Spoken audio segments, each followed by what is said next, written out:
wabarakatuh. Alhamdulillahi hamdan katsiran thayyiban barakan fihi kama yuhibbu rabbuna yarda, wassalatu wassalamu ala Rasulillah wa ala alihi washabihi wa man tabi'ahum bi ihsan ila yaumiddin. Wa ba'd. Kaum muslimin dan muslimat rahmati Allah Subhanahu wa taala. Alhamdulillah kita memuji Allah Jalla Jalaluhu, di mana Allah Subhanahu wa taala mudahkan kita ya dalam menimba ilmu agama, ya, menimba ilmu agama. Kata Nabi sallallahu alaihi wasallam, "Man salaka thariqan yaltamisu fihi ilman sahalallahu lahu bihi thariqan ilal jannah."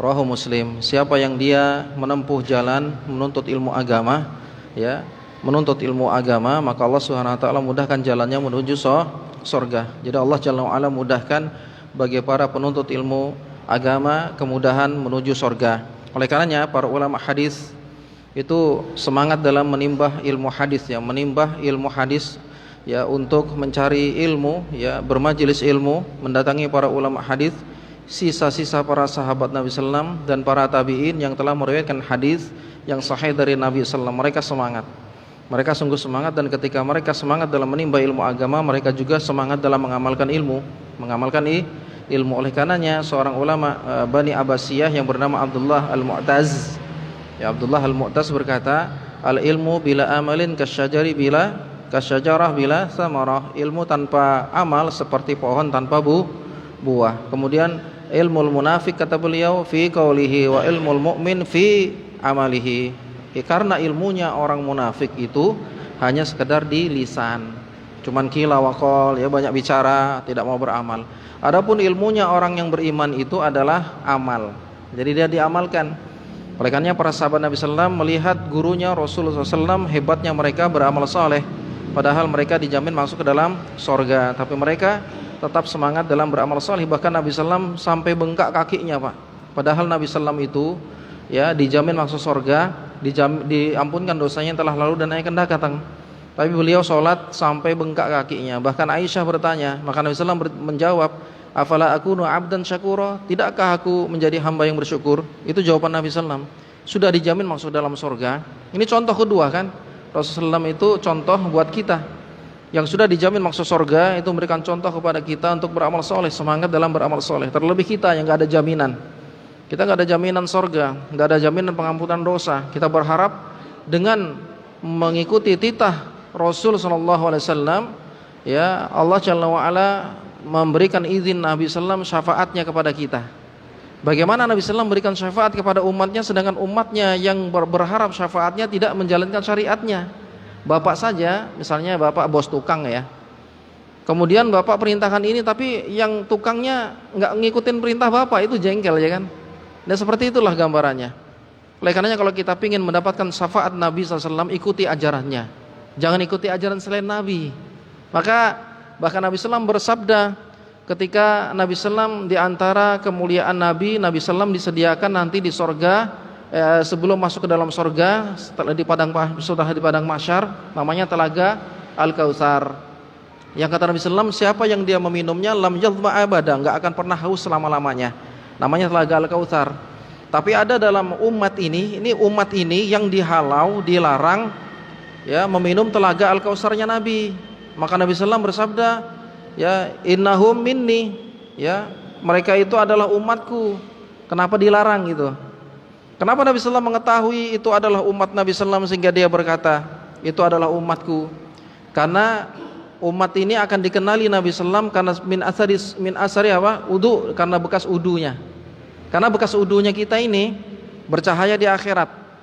Cahaya itulah yang mengenali itu adalah seorang mukmin, dan dia adalah umatnya Nabi SAW. Maka Nabi SAW kenali umat tersebut, berarti orang ini berwudu dan sholat, berarti kan?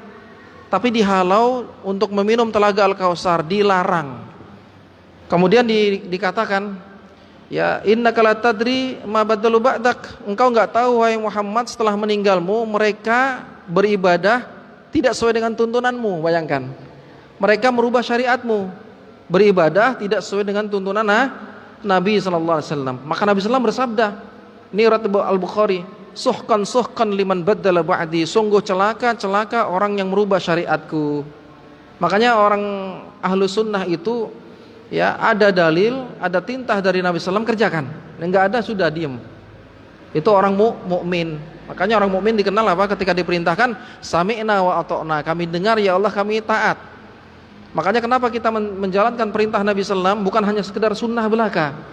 Ada orang yang dia menyembunyikan di balik kemalasannya dalam beramal soleh, mengatakan itu hanya sekedar sunnah. Ini sebetulnya untuk menutup kemalasannya dalam menegakkan sunnah, ya, untuk merekomendasi dia, sehingga mengatakan sekedar sunnah. Adapun para sahabat Nabi SAW enggak, begitu itu adalah amalan anjuran sunnah, maka semangat mereka mengamalkannya.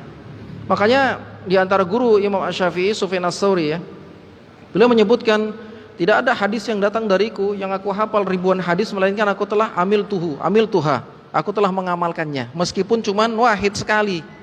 Coba lihat, ribuan hadis, ya, itu diamalkan meskipun cuman sekali. Oleh karenanya masyhur cerita, ada seorang ulama hadis yang dia tidak pernah masuk pasar, bayangkan. Dan dia ingin masuk pasar bukan ingin membeli, tapi dia ingin mengamalkan hadis Nabi, yaitu doa masuk pasar. Ini dimuat oleh Imam Ibnu Katsir, hadisnya hasan. Ya, karena di sana ada 1000 kebaikan, 1000 keburukan dihapus. Hadis Ibnu Majah dimuat oleh tafsir Ibnu Katsir Asy-Syafi'i. Yaitu doanya apa? Masuk pasar. Apa doanya, Pak? Wah, makanya kalau keluar pasar kesurupan. Karena masuk ke pasar nggak baca doa. Kalau masuk pasar Pak baca doa. Ini doa sunnah Nabi SAW. Kita ahlu sunnah, harus dihafalkan semua doa, semua amalan-amalan yaumiyah. An-Nasai itu mengarang kitab namanya amalan yaumiyah. Itu amalan-amalan keseharian kita sesuai dengan hadis Nabi SAW yang sahih, muridnya Imam Al-Bukhari. Maka baca Pak kitab itu, agar kita menjadi ahli sunnah beneran, bukan hanya sekedar di lisan.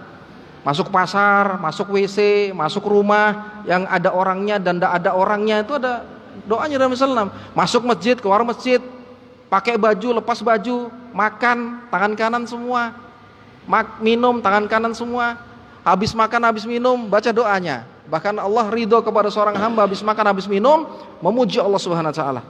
Ini anjuran, kita ahlu sunnah, dan para sahabat demikian mengamalkannya. Bahkan ketika ada sahabat yang dia diberi nasihat Nabi SAW, ya gulam, samillah, wahai gulam, kalau engkau mau makan baca bismillah, bismillah. Artinya bismillah itu Pak, aku mohon pertolongan kepada Allah, apa yang kita lakukan makan, mohon pertolongan kepada Allah agar Allah mudahkan kita makan, karena nggak bisa kita gerakkan makanan ini kecuali dengan kekuatan Allah. Itu ya, makan. Semua kerja bismillah, apa semua bismillah.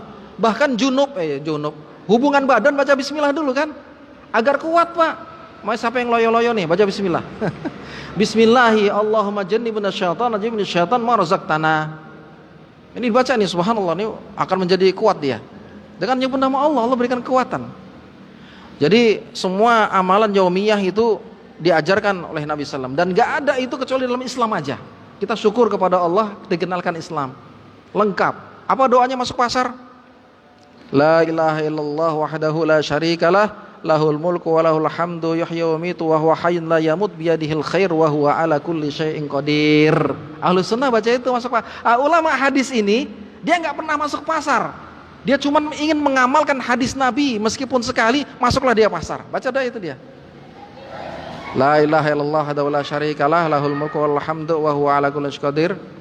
Ya. Ya hayyu qayyum bi rahmatika astaghfir. La ilaha illallah wa la syarikalah, lahul mulku wal hamdu yuhyi wa yumiitu wa huwa hayyun la yamut biyadihil khair wa huwa ala kulli syai'in qadir. Nah, itu doanya. Ini hadis diriwayatkan Imam Ibnu Majah. Itu dia kaum subhanahu wa ta'ala. Ini di antara para ulama hadis ya, semangat dalam menimba ilmu dan juga semangat dalam mengamalkan ilmu. Sebelum kita masuk ke pembahasan hadis, ada sebuah kisah yang diceritakan oleh para ulama. Hebatnya mereka keyakinannya kepada Allah agar Allah Subhanahu Wa Taala kabulkan ijabah doa mereka ketika mereka dirundung masalah. Ini ulama hadis sedang menimba ilmu hadis keluar dari negerinya, ya, keluar dari negerinya ke negeri yang lain terus, dan mereka kumpuli bekal untuk perbekalan dalam menuntut ilmu hadis. Dulu susah Pak, cari ilmu hadis itu susah, jalan ya, naik ini harus ada modal ya kan, karena mereka tabu dalam meminta-minta. Ya kalau dikasih diambil, tapi tabu dalam meminta-minta. Mereka ngumpulin uang kerja, ya, bahkan ada ulama hadis yang dikenal dengan ad-dalal. Ad-dalal itu apa namanya? Pedagang apa namanya? Menjualkan dagangan orang. Apa namanya Pak? Broker. Bahasa kerennya broker sekarang. Itu para ulama tapi jujur. Dan itu boleh. Ya, itu boleh. Ada namanya as-samak, pedagang ikan. Ya, ada namanya juga para ulama hadis yang dia tukang. Ya, ada tukang. Luar biasa lengkap ya. Dan ini diceritakan, ya, ada disebut oleh para ulama, ada namanya 4 Muhammad. Nah, ini 4 Muhammad ya. Ya, siapa dia antara 4 Muhammad tersebut? Yaitu Muhammad bin Harun, ya. Kemudian Muhammad bin Ishaq, kemudian Muhammad bin Nasr, kemudian Muhammad bin Jarir at-Tabari. Jadi semuanya ini adalah ulama hadis. Suatu ketika mereka ya di negeri orang, ya, habislah perbekalan mereka. Maka mereka tabu dalam meminta-minta. Cuman ada salah seorang di antara mereka, kalau minta 4-4-nya, maka terhina. Maka harus ada salah satu yang mengorbankan untuk, ya, berkorban untuk meminta. Ya, untuk meminta. Maka diundilah, ya, maka jatuhlah kepada yang namanya Muhammad bin Ishaq, ya, Ibnu Khuzaimah, ya. Maka Ibnu Khuzaimah meminta waktu untuk berwudu, kemudian dia sholat, ya. Kemudian di dalam sholatnya beliau berdoa kepada Allah agar Allah Subhanahu Wa Taala berikan kemudahan kepadanya. Apakah meminta-minta, ya, keluar gitu, atau dengan kondisi seperti ini yang akhirnya binasa keempat-empatnya. Maka belum lagi, ya, Ibnu Khuzaimah, pengarang kitab Sahih Hadis, ya, Ibnu Khuzaimah selesai dalam sholatnya, maka Allah Subhanahu wa taala ijabahi doanya, yakni Allah Subhanahu wa taala, ya, ilhamkan kepada, ya, seorang khalifah Raja Mesir. Ya, Raja Mesir bermimpi, ya, dengan detail ada 4 Muhammad di sini dan di situ, rumahnya lengkap, subhanallah. Ini kita harus ada keyakinan kepada Allah agar Allah Subhanahu wa taala mengabulkan doa kita.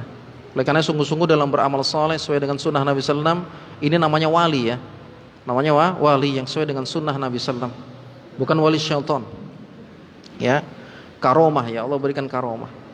Maka kaum muslimin subhanahu wa taala, maka diketuklah pintu utusan dari sang sultan Mesir, ya. Maka ini orang enggak pernah ketemu, subhanallah. Tidak pernah bertemu satu dengan yang lainnya. Maka langsung utusan sultan tersebut atau naibus sultan Mesir berkata, siapa yang namanya Muhammad bin Harun? Huwa, ini dia. Atau dia saya. Ketuk pintu, dibuka pintunya.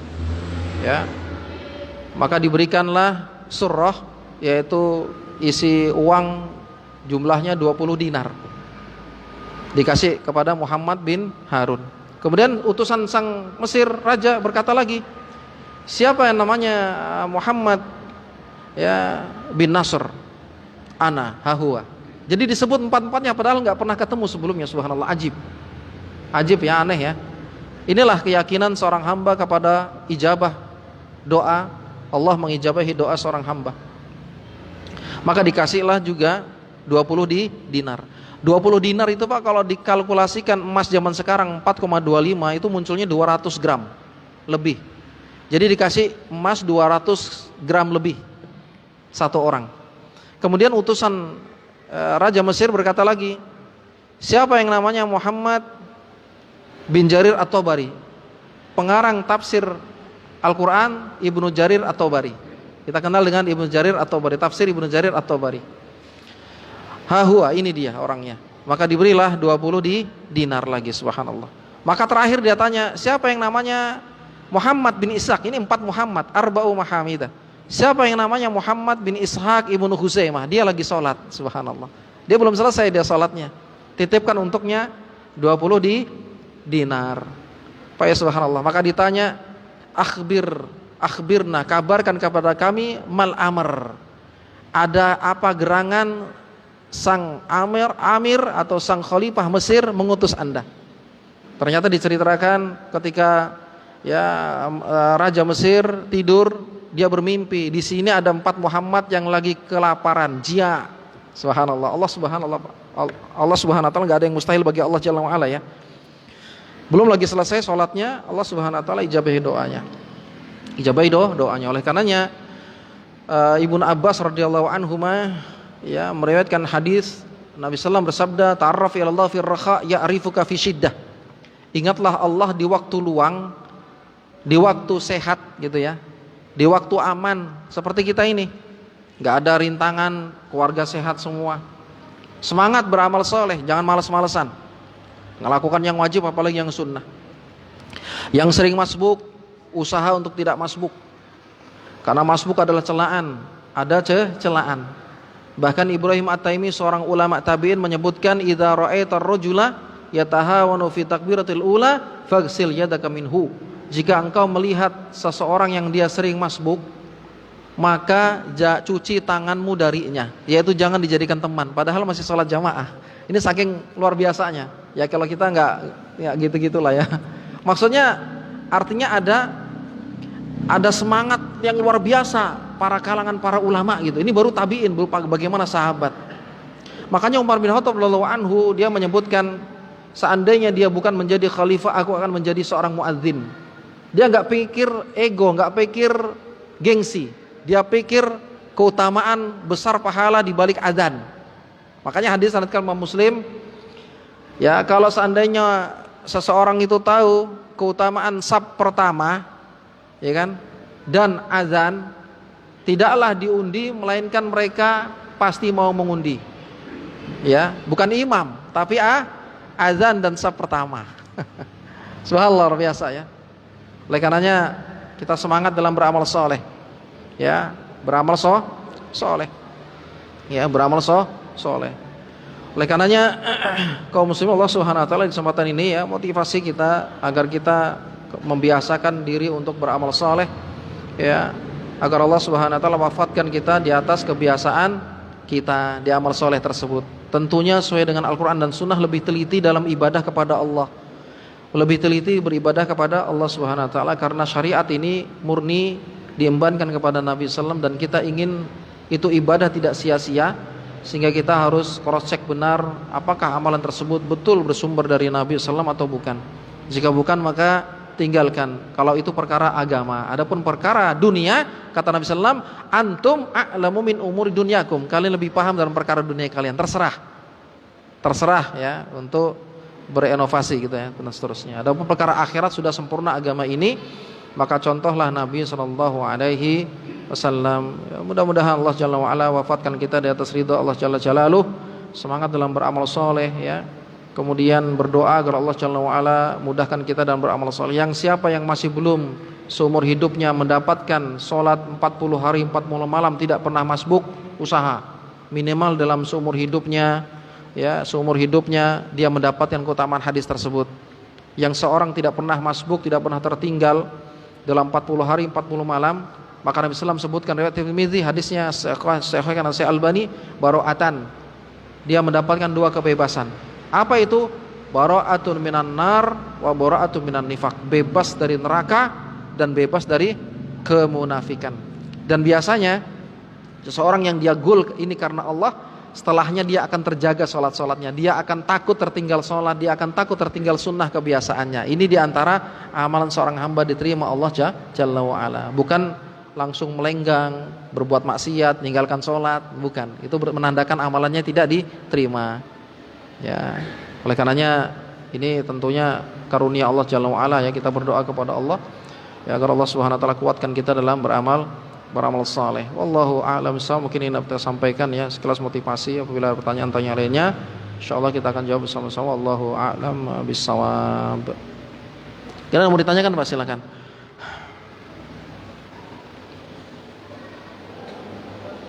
Oh nggih, monggo Pak.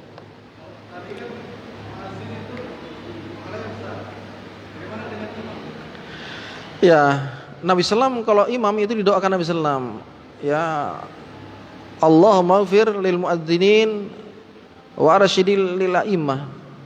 Ya Allah, kata Nabi sallam, ampunkan dosanya para muadzin dan luruskan para imam, karena kebanyakan imam bengkok kan.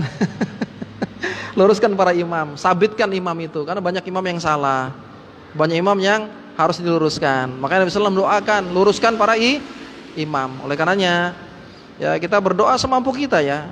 artinya kita ketika ditunjuk ya kita berusaha semampu kita. Makanya imam itu dianjurkan untuk apa? Melihat jamaahnya. Ada sunnah-sunnah menjadi imam. Imam apa aja? Imam rumah tangga ya kan.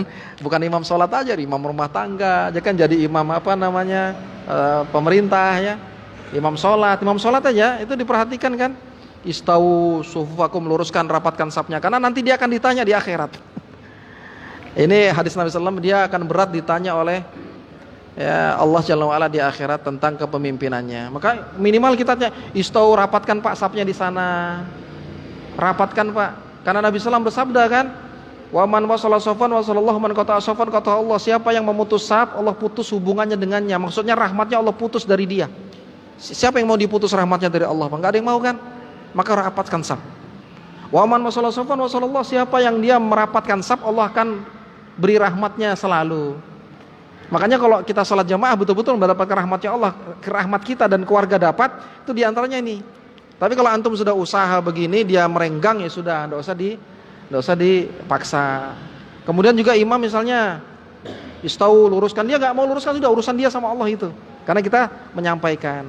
Makanya Umar bin Khattab contoh ketika jadi imam, itu beliau tidak mau dimulai sholatnya, beliau berjalan dulu sampai betul-betul saf. Sampaikan apakah pundak-pundak ini kalau ada yang maju sedikit akan berselisih kalian, ini debat. Ini sebabnya diantara kita saling berselisih, saling debat-debatan, apalagi saling menjatuhkan. Ketika sholat ada yang maju, ada yang mundur, sholatnya bengkok safnya. Ini kewajiban imam.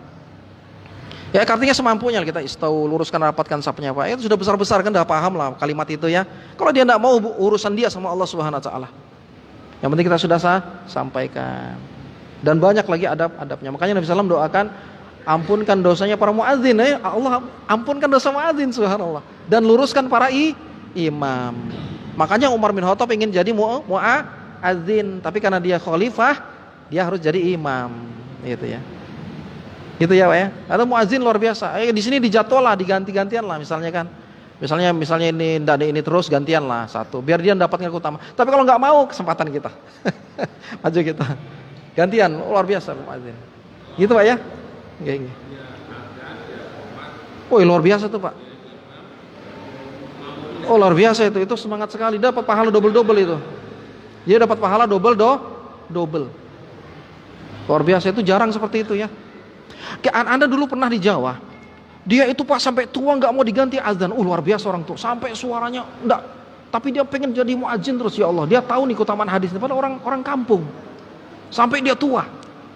Nah, kita kadang-kadang muda-muda, aduh, gitu ya. Tapi artinya kalau sudah ditunjuk sebagai muadzin ya kita izin sama muadzinnya gitu ya.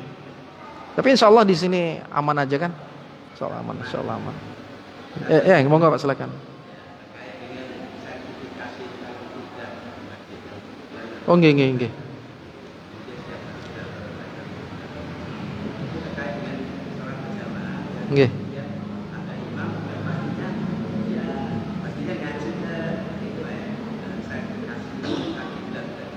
Nggih.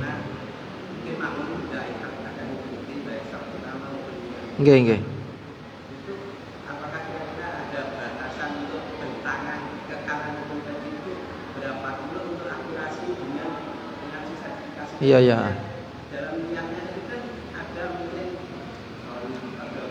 Nggih.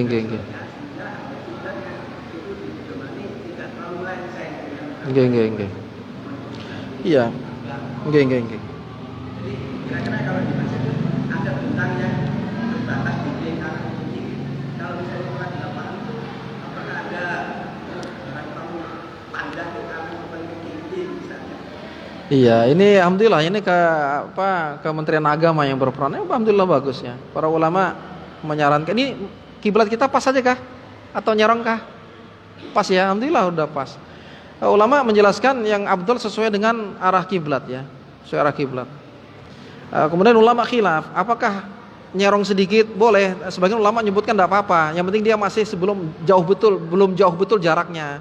Misalnya gini, jauh betul gitu. Kalau belum jauh nggak masalah. Cuman yang tepat itu yang abdul.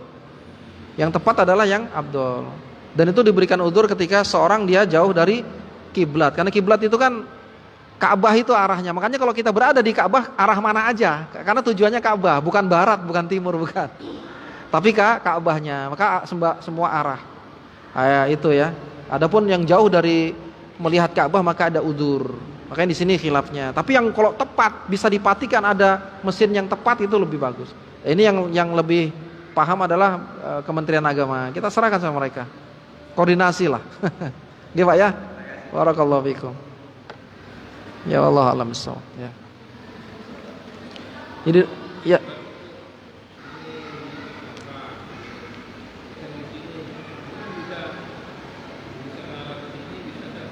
Iya.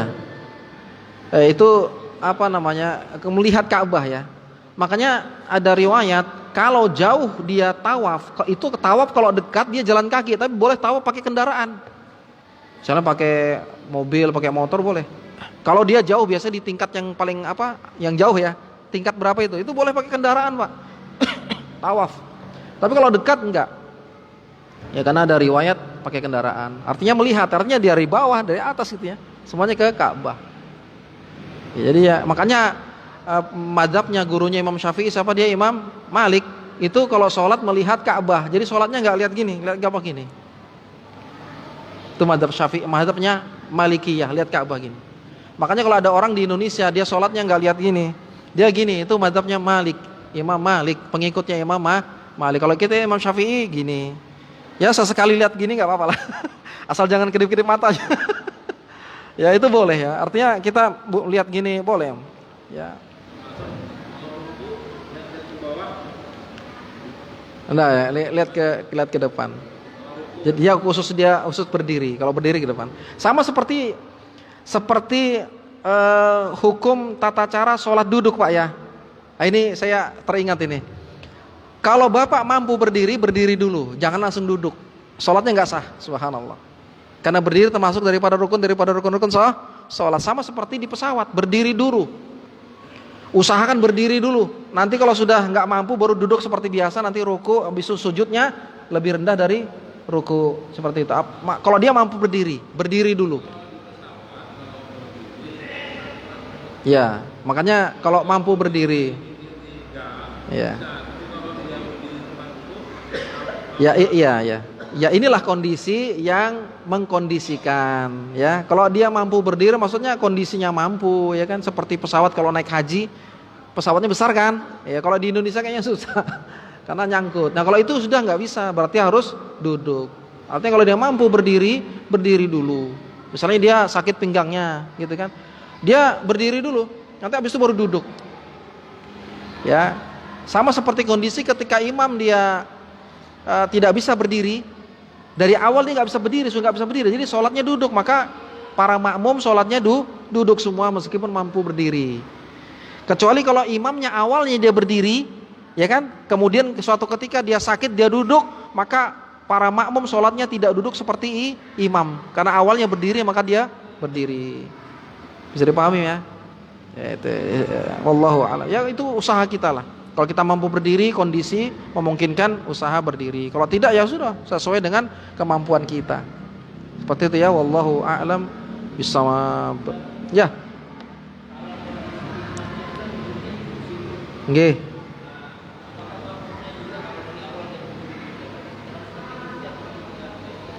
Iya, kalau dia awalnya berdiri, awalnya duduk ya. Iya, makanya ya kita jangan pakai kursi lah kita. Kalau duduk ya duduk seperti biasa. Pokoknya kalau dia awalnya duduk. Kalau sudah seperti ini ya sudah, cari imam yang lain aja lah. Jangan dosa repot-repot. Ya kan, kalau seperti ini ganti imam aja lah. Karena yang Abdul para ulama menjelaskan duduknya bersila, bukan duduk di atas kursi. Sekarang ada masalah lagi kan kursi.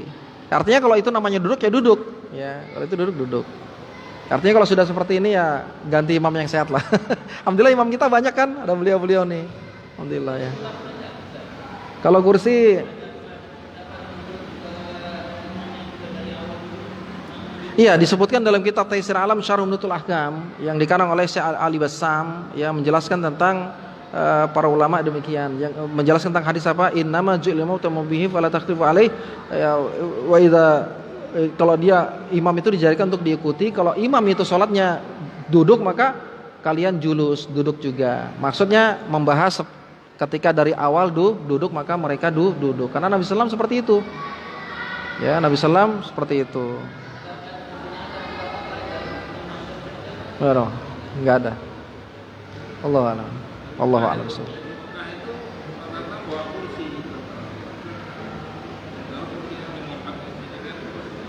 Iya, itu memudahkan. Iya. Karena mereka rata-rata kan gemuk. Iya, susah. Iya. Enggak apa-apa ya, enggak apa-apa. Itu artinya jangan dihukumin supaya duduk. Artinya semampu dia. Ya, semampu dia. Mungkin kalau dia sholat sendirian ya kan di rumah seperti itu. Misalnya juga kita mampu bersila, tapi kita nggak mau sila, nggak bisa juga. Misalnya kaki asam urat gitu ya, semampu kita lah. Kaki diselonjorkan dan yang lainnya.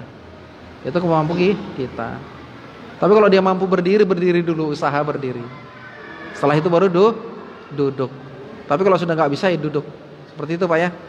Wallahu a'lam bishawab. Ya, mungkin masuk waktu Pak ya. Ini yang kita sampaikan bermanfaat ya, semangat beramal soleh. Mudah-mudahan ya, Allah Jalla wa ala ampunkan dosa-dosa kita seluruhnya. Allahumma amin ya. Subhanakallah bihamdika asyhadu an la ilaha illa anta astaghfiruka wa atubu ilaik. Assalamualaikum warahmatullahi wabarakatuh.